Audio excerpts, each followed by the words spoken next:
আল্লাহ পাক রব্বুল আলামিন বলছেন ওয়ালা তামুতুন্না ইল্লা ওয়া আনতুম মুসলিমুন, তোমরা প্রকৃত মুসলিম না হয়ে তোমরা মৃত্যুবরণ করিও না।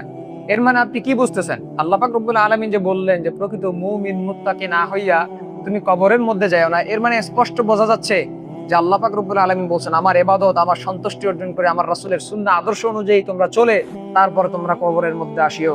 কারণ তোমরা মৃত্যুটাকে যতটা কঠিন মনে করো, এই মৃত্যুর চাইতেও বেশি বেশি গুণ বেশি কঠিন হচ্ছে কবর। এই কবরের চাইতেও বেশি গুণ কঠিন হচ্ছে হাসরের ময়দান।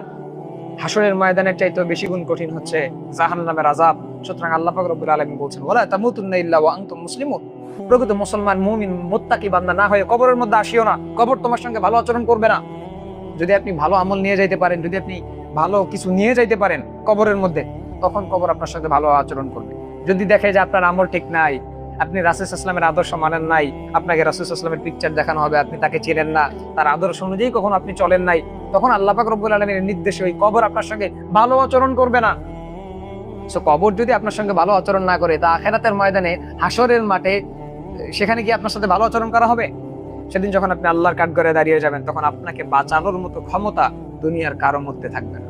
আদম আলাইহিস সালাম, ভাই আদম আলাইহিস সালাম, আপনি একটু চিন্তা করেন, আদম আলাইহিস সালাম ইয়া নফসি বলবে, মূসা ঈসা হচ্ছে ইব্রাহিম খলিলুল্লাহ জাতির পিতা, ইয়া নফসি।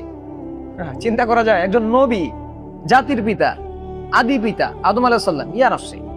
সেদিন যদি আপনি পার পাইতে চান, সেদিন যদি আপনি সুপারিশ পাইতে চান রবের, সেই সুপারিশ, সেদিন যদি আপনি রাসূল সাল্লাল্লাহু আলাইহি ওয়াসাল্লামের সুপারিশ পাইতে চান, এজন্য আল্লাহ পাক রব্বুল আলামিন বলছেন লা তামুতুন্না ইল্লা ওয়া আনতুম মুসলিমুন, প্রকৃত মুমিন মুত্তাকি হয়েই মৃত্যুবরণ করিও, প্রকৃত মুমিন না হওয়া পর্যন্ত তুমি মৃত্যুবরণ করিও না। প্রকৃত মুমিন না হওয়া পর্যন্ত মৃত্যুবরণ করিও না মানে আল্লাহ, আমরা কি জানি যে আমরা কখন মরবো? এর দ্বারা কি আল্লাহ এটা বোঝাচ্ছেন? না, আল্লাহ বোঝাচ্ছেন যে তোমরা সবসময় আমার ইবাদত বন্দেগী করো, আমার রাসূলের সুন্নাহ অনুযায়ী চলো, আমার রাসূলের আদর্শ অনুযায়ী চলো। চললে পরে কি হবে? যখন তোমাদের মৃত্যু হবে, তখন তো তোমরা মুমিন হিসেবেই মৃত্যুবরণ করো না।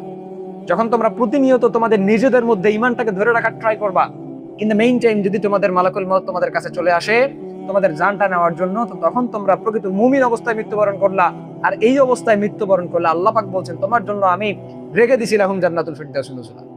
কি মনে করতেছেন ঢুকবেন, বের হবে না? না, আল্লাহ বলছেন খালিদিনা ফিহা, চিরকাল থাকবা, বের হওয়ার কোনো চান্স নাই।